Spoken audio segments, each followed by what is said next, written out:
YCP అధినేత జగన్కు అత్యంత సన్నిహితుడిగా పేరొందిన Balineni Srinivasa Reddy YSR Congress party వీడేందుకు సిద్ధమైనట్లు వార్తలొస్తున్నాయి.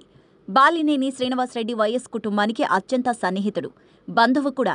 YS Jaganmohan Reddy party పెట్టిన తర్వాత 2012లో కాంగ్రెస్ పార్టీకి రాజీనామా చేసి వైసీపీలో జాయిన్ అయ్యారు.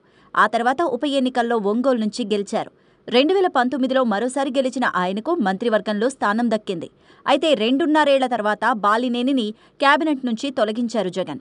ఇది బాలినేని అసంతృప్తికి కారణమైంది. అప్పట్నుంచి పార్టీలో అసంతృప్తితోనే ఉన్నారు. జిల్లాలో మంత్రిగా ఉన్న తన మాట నెగ్గట్లేదని బాలినేని చాలాసార్లు బాహాటంగానే జగన్ దృష్టికి తీసుకువచ్చారు. అయినా జగన్ పెద్దగా పట్టించుకోలేదు. వైవి సుబ్బారెడ్డి, చెవిరెడ్డి భాస్కర్ రెడ్డి లాంటి నేతలకే జగన్ ఎక్కువ ప్రయారిటీ ఇచ్చారు.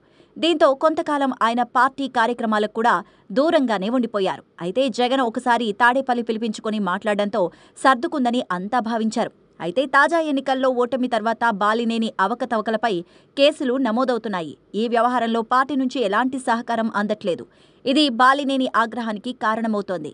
పార్టీకి మొదట్నుంచి అండగా ఉన్న తనను కాదని ఇతరులను జిల్లాలో ప్రోత్సహించడం, మంత్రివర్గం నుంచి తప్పించడం, జిల్లాలో తన మాట నెగ్గకపోవడం, కేసులు నమోదవుతున్నా పార్టీ నుంచి సహకారం లేకపోవడం వంటి అనేక కారణాలు బాలినేని అసంతృప్తికి కారణాలుగా కనిపిస్తున్నాయి.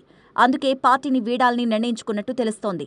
2 రోజుల క్రితం ఆయన తన అనుచరులందర్నీ పిలిపించుకొని పార్టీకి రాజీనామా విషయం చెప్పినట్టు తెలుస్తోంది.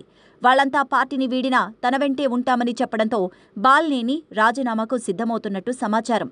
అయితే త్వరలోనే ఆయన అధికారికంగా పార్టీకి రాజీనామా ప్రకటన చేయబోతున్నారని ఆయన సన్నిహితులు చెప్తున్నారు.